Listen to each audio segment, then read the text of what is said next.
नमस्कार, सभी को प्रणाम। फिर एक प्रश्न आया है कि हमको क्या करना चाहिए? बहुत सारे लोग अनभिज्ञ हैं कि अगर किसी की घर में मृत्यु हो जाती है तो क्या प्रोसेस फॉलो करें कि पितृदोष ना हो?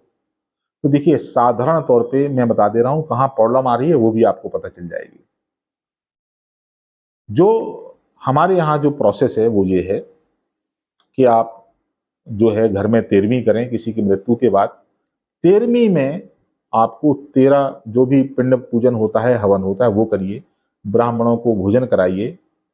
लेकिन इसके बाद का जो 500 लोगों का, 1000 5000 लोगों का खाना है, ऐसा शास्त्र में नहीं कहा गया है। ये आप केवल आज की डेट में स्टेटस के लिए करते हैं या समाज को लेकर के, क्योंकि सब लोग करते हैं तो आपको भी करना पड़ता है। हालांकि आप नहीं भी करेंगे तो शास्त्रगत रूप से कोई इसमें द्वेष नहीं है, तो वहां पे पैसा ज्यादा बर्बाद करने की जरूरत आपको नहीं है। ठीक है ना? जो जितने ब्राह्मण बताए गए हैं, जो भी विधि आपको वहां आपके पुरोहित बताते हैं, उसके हिसाब से आप कर सकते हैं। उसके बाद जिस तिथि में उस व्यक्ति की मृत्यु हुई है, उस तिथि को एक पिंड का पूजन होता है और हवन होता है। इस चीज को आप समझिए कि जो पूरा प्रोसेस है वो ये है कि हमको जो मृत आदमी की मृत्यु के बाद आत्मा इज ए पार्ट ऑफ परमात्मा, आत्मा चलेगी परमात्मा के पास। लेकिन जो आपका चित्त है, जो आपका मन है, जिसको आप चेतना कह सकते हो, चित्त है, उसको ट्रेवल करना है। कहाँ ट्रेवल करना है? क्योंकि उसको दोबारा से जन्म लेना है। हमारी वासनाएं, हमारी कामनाएं, हमारी इच्छाएं, हमारी यादें, हमारे सुख दुख कहाँ रहते हैं? चित्त में रहते हैं, मन में। तो मरने के बाद ये भी कहीं निकलता होगा, है ना?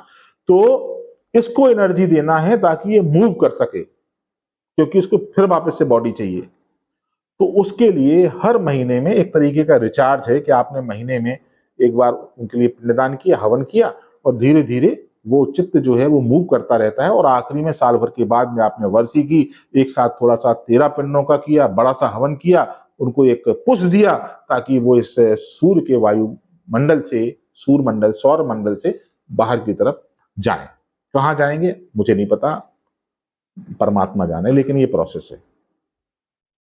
अब हमने क्या किया? हमने मतलब, क्षमा चाहता हूँ कर्मकांडी ब्राह्मण लोग, मैं भी ब्राह्मण ही हूँ, सबको मैं बहुत बहुत क्षमा चाहता हूँ। लेकिन कुछ लोगों ने ये किया अपने यजमानों को खुश करने के लिए, सिर्फ यजमानों के दबाव में आकर के ये बता दिया कि आप 13वीं के दिन ही बरसी करा लीजिए। तो हर घर में 13वीं के दिन बरसी होने लगी। मतलब आप उस पित्र, उस आत्म, उस चेतना को आप ये कह रहे हैं कि साल भर का खाना तुम्हें एक बार में खाना पड़ेगा। यही प्रॉब्लम्स चालू हो जाती है। अरे आपको शादी करना हो करिए, कोई शुभ काम करने से कोई पितर रोकता नहीं है। तुम 10 दिन तो शोक मना नहीं पाते हो, है ना? तो आडंबर किस बात का है, पाखंड किस बात का है, झूठ किस बात का है, दिखावा किस बात का है? तुम शादी करो, तुम पार्टी करो, तुम बिजनेस करो, लेकिन कम से कम तुमने अगर उनके पुत्र, उनकी पुत्री, उनकी बहू, उनके लड़के के रूप में जन्म लिया है तो उस सिस्टम को तो फॉलो करो कि हर महीने 10 मिनट दे करके उनका एक पिंड पूजन कर दो और फिर साल भर के बाद बरसी कर दो। इतना अगर आप किसी के लिए करते हैं, आपके घर में कोई पितृदोष नहीं होगा। ठीक है ना? लेकिन मुसलमानों के यहाँ 40वां होता है, किसी मुसलमान के यहाँ 39वां, 38वां, 10वां नहीं सुना होगा आपने। वो बिल्कुल सिस्टम पे हैं। ये हमारे ही यहाँ पे है, लोग अपने अपने तरीके से लोग बनाते रहे और उन्होंने सिस्टम को चौपट कर दिया। तो प्रोसेस मैंने आपको बताया है। इसके अलावा अगर किसी की असमय मृत्यु हो जाती है, किसी को हार्ट अटैक हो जाता है, कोई 40 साल का, 30 साल का, 42 साल का, कोरोना कोविड जैसी बीमारी में, तो फिर प्रोसेस दूसरा होता है। फिर नॉर्मल 13वीं से 7 से कई बार काम नहीं चलता है। उसके लिए फिर किसी सर्जन की जरूरत पड़ती है मेरे जैसे की। फिर उसके लिए कई पूजन है, नारायण बलि जैसे, और बाद में हवन किया जाता है। वो हवन एक विशेष हवन होता है जो कुछ ही लोग कर सकते हैं, कि किसी प्रकार से ऐसा तो नहीं है, क्योंकि अनुभव में मैंने ये देखा है कि जब अचानक से मृत्यु होती है, एक्सीडेंट से है या सुसाइड वाले केसेस हैं या कोविड वाले हैं या कोई भी अच्छा असमय मृत्यु हुई, किसी की हार्ट अटैक हो गया, तो कई बार वो जो चेतना है, वो जो मन है, वो ये रियलाइज ही नहीं कर पाता है कि मैं मर चुका हूं।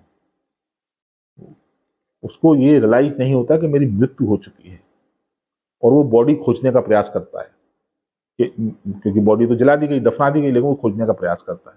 उसके बहुत सारे नुसांसेस होते हैं, तो उसको एक पुश कर करके ऐसे भेजने का प्रयास किया जाता है। हालांकि यहाँ पे मैं बहुत ज़्यादा डिस्कस सकता हूँ उसके बारे में, लेकिन मैं सिर्फ इतना बताने का प्रयास कर रहा हूँ कि अगर किसी की असमय मृत्यु हुई है तो उनके लिए कुछ विशेष पूजन करना चाहिए। पूजन के बाद लगातार एक बार नहीं, 2 बार नहीं, कम से कम 4 राउंड हवन होता है उसका। पूरा 1.5-2 साल का प्रोसेस होता है। थोड़ा-थोड़ा करके हवन किया जाता है हर 6 महीने में, 3 महीने में, तब जा कर के जो है मामला ठीक होता है। तो अगर किसी की असमय मृत्यु हुई है, तो आप इस तरीके से उस चीज़ को हैंडल करने का प्रयास करें। ठीक है? और जो भी आपके प्रश्न हैं, वो आप कमेंट बॉक्स में लिखें और जो भी मेरी छोटा-मोटा ज्ञान है, उसके अनुसार मैं आपको देने का प्रयास करूँगा। निवेदन आप सबसे ये है कि अगर मेरी बात ठीक लगे, लॉजिकल लगती हो, तो इसको शेयर ज़रूर करें वीडियो को, ताकि लोगों को और भी लोगों को जानकारी मिले और लोग लाभान्वित हों, लोग तर्पण करें, हमारे हिंदुओं के रिचुअल्स को सही मायने में समझें और हिंदू सब एक ही हैं, कोई हमारे बीच में भेदभाव ना हो। एक रहेंगे तो नेक रहेंगे। ठीक है? तो आप सबको बहुत-बहुत जो है आभार वीडियो देखने के लिए। आप सबका जीवन शुभ हो। क्वेश्चन ज़रूर लिखें, प्रश्न ज़रूर पूछें और अपने पितरों को तर्पण ज़रूर करें। धन्यवाद।